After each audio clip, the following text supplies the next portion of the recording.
मथुरा की मंदिर 4:30 बजे शाम के बाद खुलने की वजह से हमने सोचा हम गोकुल घूम लेते हैं। गोकुल मथुरा के पास ही स्थित एक प्रमुख तीर्थ स्थल है जो भगवान कृष्ण के बचपन से जुड़ा है। यहाँ पर भगवान कृष्ण ने अपने माता पिता नंद और यशोदा के साथ रहते हुए अपने बचपन बिताया है।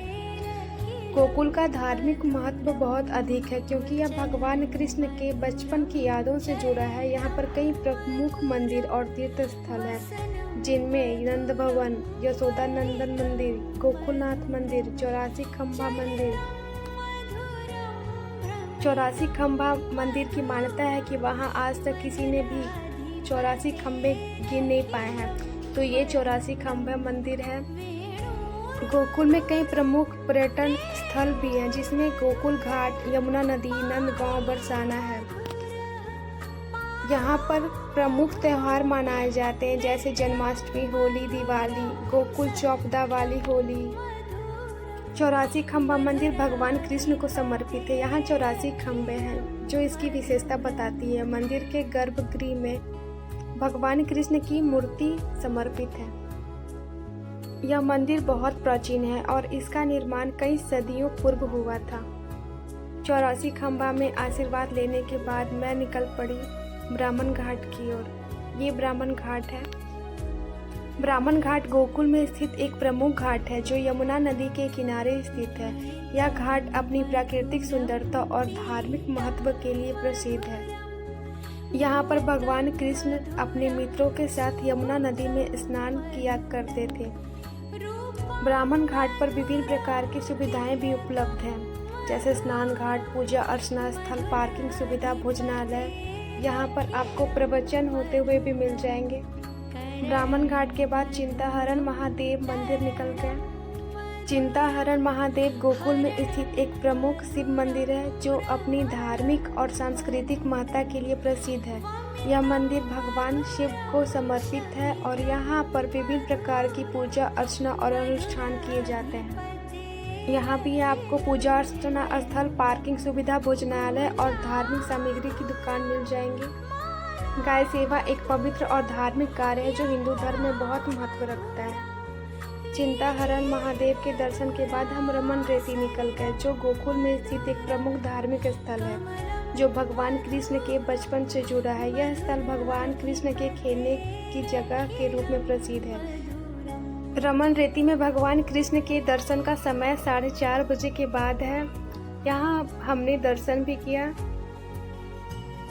यहाँ पर भगवान कृष्ण की विभिन्न मूर्तियाँ स्थापित हैं जिनमें से कुछ प्रमुख मूर्तियाँ हैं भगवान कृष्ण के बाल रूप मूर्ति, भगवान कृष्ण की गोपी रूप मूर्ति, भगवान कृष्ण की रासलीला मूर्ति। तो यहाँ श्रद्धालु लोग इंतजार कर रहे हैं पट खुलने का। भगवान कृष्ण और राधा के रूप दर्शन करना एक पवित्र अनुभव है। यहाँ पर भगवान कृष्ण और राधा के विभिन्न रूपों का वर्णन किया गया है।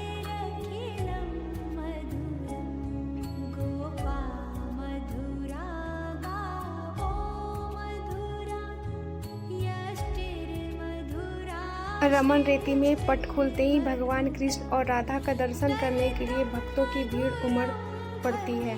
यहाँ पर भगवान कृष्ण और राधा के विभिन्न रूपों का दर्शन किया जा सकता है। इनके दर्शन पाकर जो आनंद मिला वो आनंद कहीं नहीं। बोलिए राधे राधे।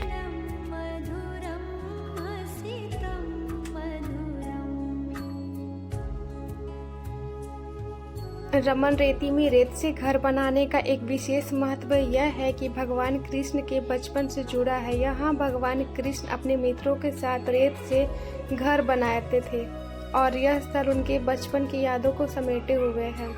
यहाँ कई श्रद्धालु घर बनाते हैं रेत से और मैं भी पीछे कहाँ रहने वाली थी तो मैंने भी घर बनाया।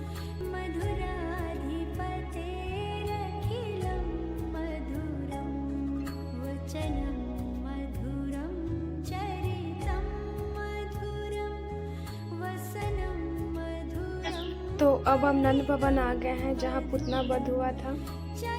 यहाँ कांच मंदिर भी है।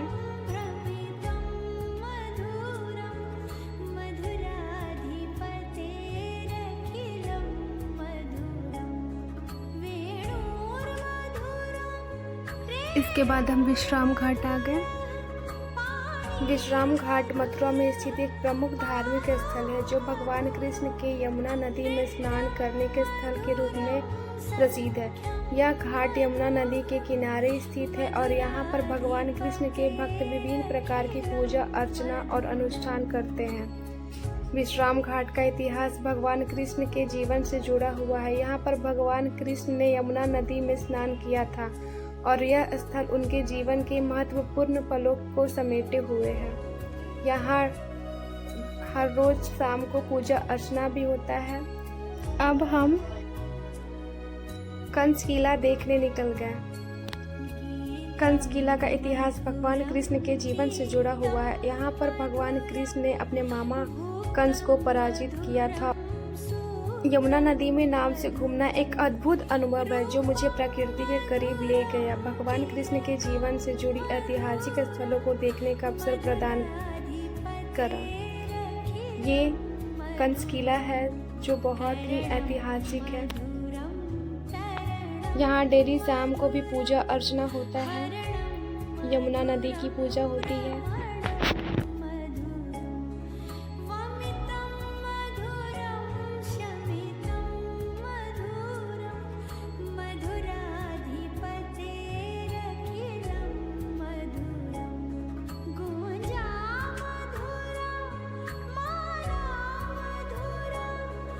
विश्राम घाट के बाद हम द्वारिकाधीश मंदिर निकल गए जो भगवान कृष्ण के जीवन से जुड़ा है। यह मंदिर भगवान कृष्ण के द्वारिका साम्राज्य के प्रतीक के रूप में बनाया गया था जो भगवान कृष्ण की राजधानी थी। यहाँ एक टूरिस्ट कार्ड भी लगा दिया मैंने। मैं भी आप सबको इसके हेल्प से घूमने में और भी मदद मिले।